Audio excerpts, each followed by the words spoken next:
Hey everybody, welcome back to the channel. A big thank you to everyone who's joined the live streams over the course of this week so far. They will continue every night this week up until Friday. So if you've missed them so far, 9 PM UK time every evening this week, I'd love you to come and join. And if you missed them and you want to go and check them out, they are still all available on the channel so you can watch them back. So thank you. It's been really nice to kind of interact with you in a very different way. So that's been awesome. Looking forward to that more again tonight. Today though, we're going to go through another news roundup in the Seedstream app because there's some really interesting stories bubbling away in the background. We've got headlines today around Renault's participation in the sport, Sebastian Vettel's potential contract offer, a potential new head of the FIA to replace Jean Todt, questions or topics around Max Verstappen and Red Bull's participation and competitiveness in the season, and many more. So let's get started. We'll start with that Max Verstappen one. It's talking about how Max is missing racing like everyone is. He's been doing a lot of sim racing, as many of you will also know. But what I thought was really interesting was a comment he made about getting going again and how he sees his chances when we actually get that Red Bull back onto a track. He says, "I'd love to have 2 races at the Red Bull Ring." He said, "I love driving there and we've had some good results the last 2 years." He says, "Usually though, we're quicker in the second half of a season. So hopefully we can make that leap at the start." The car felt really good in Barcelona. And that is a valid point, isn't it? Red Bull tend to develop their car really well throughout a season and come really strong in the second half of the season. Well, if we have a shortened, compressed season this year with reduced number of races, that won't work. Every race is going to count perhaps even more than in a full length season, so you won't have the opportunity to save your development or come good later in the year. You've got to hit the ground running. And that was one of the things that I was most impressed about the Red Bull in pre-season testing. I think everybody was, that it looked genuinely really quick. And it was perhaps one of the things I was most disappointed that we never got to see in reality in Australia. Just how quick was it? Could it take on a Mercedes in a genuine competitive fight over a race weekend? I wish we'd found that answer out. I still hope we will get to find that answer out. But people like Max Verstappen and all of his fans around the world will be hoping that he can take on Mercedes, not just on the odd occasion, but over the course of a season. Perhaps at least give them something to fight for if they are going to continue their reign as multiple champions in this sport. Can Red Bull do it? Can Max Verstappen do it? Love to know your thoughts on that one. Let's move on to the next story, and this one comes from Renault. It's from an interview with Cyril Abiteboul. He's talking about how this global pandemic is affecting the world, the sport, and potentially their participation in the future. He says a 1-year delay, talking about the new regulations that were for 2021 and now on for 2022. A 1-year delay won't encourage us to change our position, although the extent of the crisis, which isn't yet clear, could force a change. What he's talking about, and there's lots of discussion around in the wider world at the moment, are Renault really looking long-term in Formula One? Are they looking for a way out? They've put an awful lot of money into that programme and yet they haven't had results. They've been the most disappointing, really, of all of the 4 engine manufacturers in the current era. That doesn't sit well with the Renault board, and now we're going through a real massive financial crunch where car companies are going to be hit. So is Formula One going to remain high up the priority list for a company like Renault, particularly when they're not getting results? They're losing their only customer in McLaren at the end of this season, which leaves them all on their own, which leaves them, first of all, with no income from the sale of customer components, but perhaps even more detrimental to that is the fact they don't get another set of data. The mileage they'll be able to put on any of their Renault power units is going to be even smaller than it was last year with McLaren alongside them. That's going to hurt them. And the other thing that's really going to hit Renault is the fact that we've now frozen development. We've frozen the cars, haven't we? The 2020 cars are going to be running in 2021 now, having pushed back those 2021 regs. Now that's going to hit somebody like Renault perhaps harder than most as well, because their 2020 car is kind of a carryover from 2019. They were hoping to just use that for 1 more year whilst they focused all of their development on the new cars which were for 2021.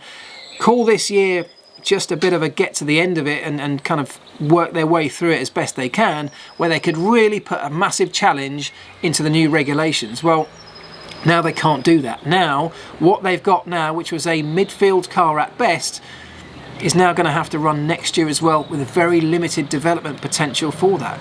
They've got a tough time. Cyril Abiteboul has a tough time, I think, to convince the board at Renault they should continue ploughing a huge sum of money into a programme that is not returning results for them.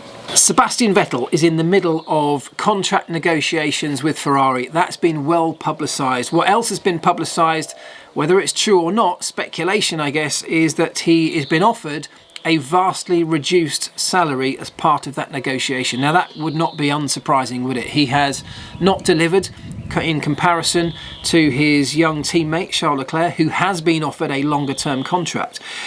Gazzetta dello Sport, Italian newspaper, has claimed that the new deal, the latest offer from Ferrari, is for a period of 2 years on the same €12 million salary as teammate Charles Leclerc, which is a significant cut from the reported 30 million that the German currently earns. A massive drop in salary, but potentially a 2-year contract offer. Now, Sebastian has said recently it's not all about the money. And I think he does want to have some security. I think he will want to see the next generation of Formula One cars come into this sport. Of course, that was going to happen. Shush. Be quiet, Wilson.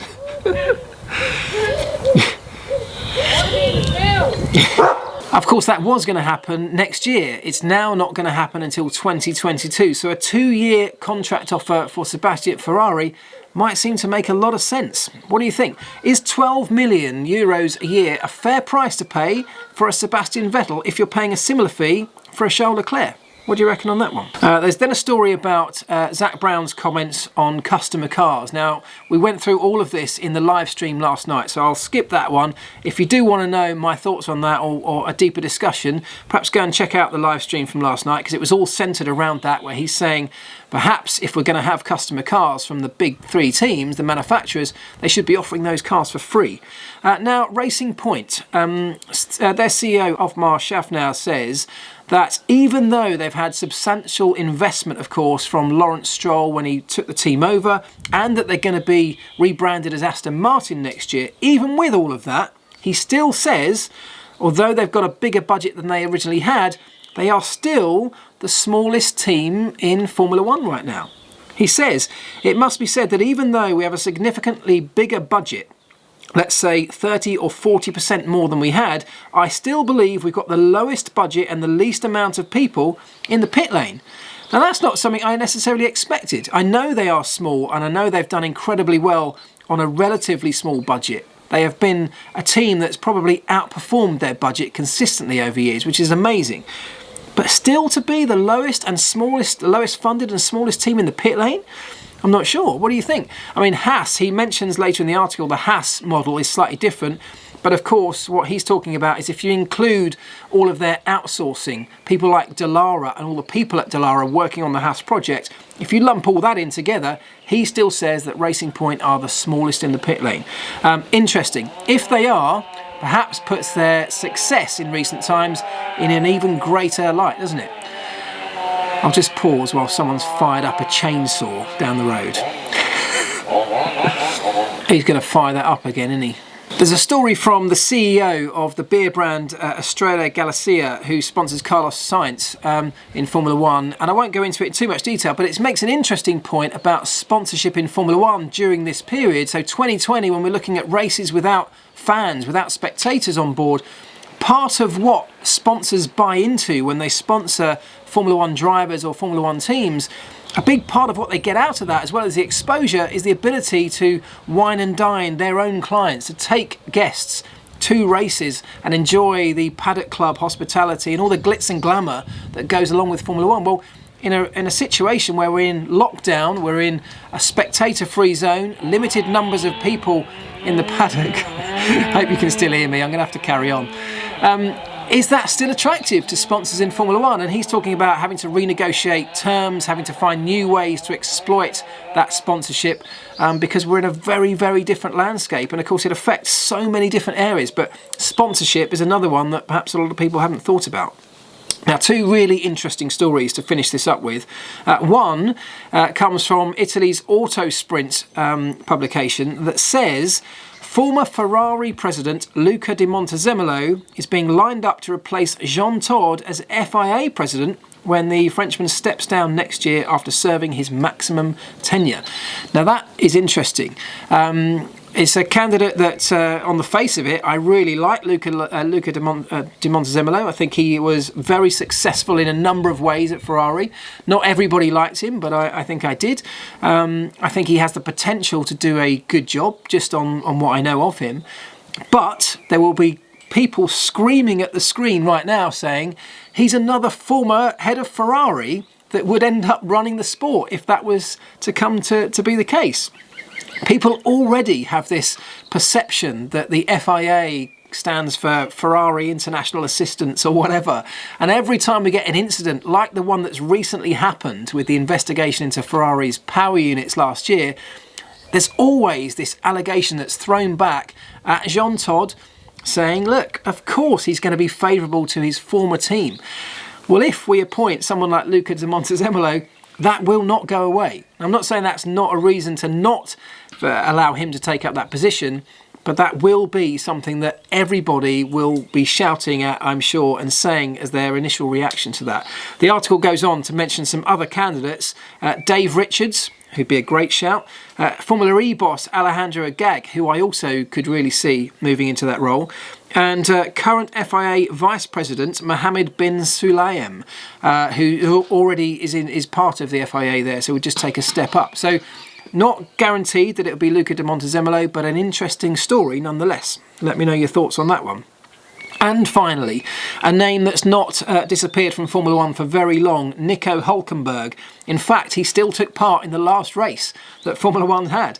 He says he's hopeful that his absence from Formula 1 is kept to a minimum, having found himself without a seat this year after being ousted by Renault in favour of Esteban Ocon.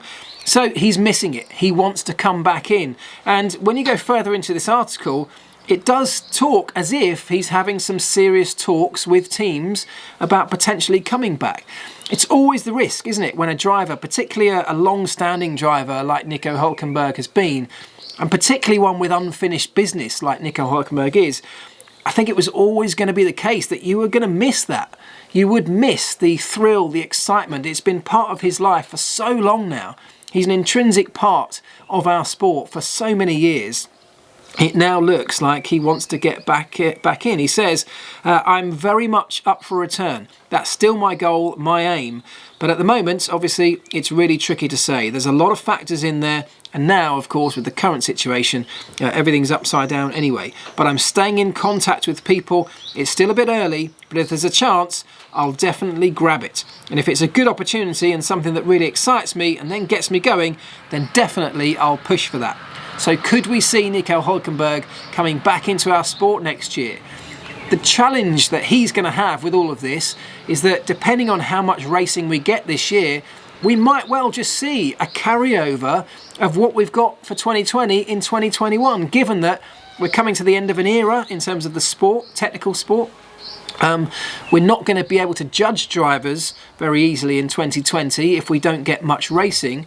But on the flip side of that, there are a lot of drivers coming to the end of contracts right now. Everyone knows what they get with Nico Hulkenberg. So perhaps somebody like a Haas, somebody like that, perhaps a return to Williams, potentially, if an opportunity were to open itself up. What would you think? Where could Nico Hulkenberg slot back in? Should he slot back in, or should he call it a day and say he's had his chances, now it's time to move over and let some of these young kids have a go?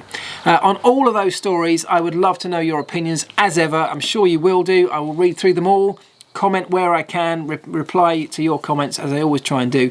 Really appreciate the interaction we have there. So thank you very much for that. Thanks very much for watching. And don't forget, set your reminders. And if you're not subscribed to the channel already, do it now. Hit that bell down here in the corner, and then you will not miss another one, including the live streams at 9 PM UK time every evening this week. Hopefully, I'll see you there.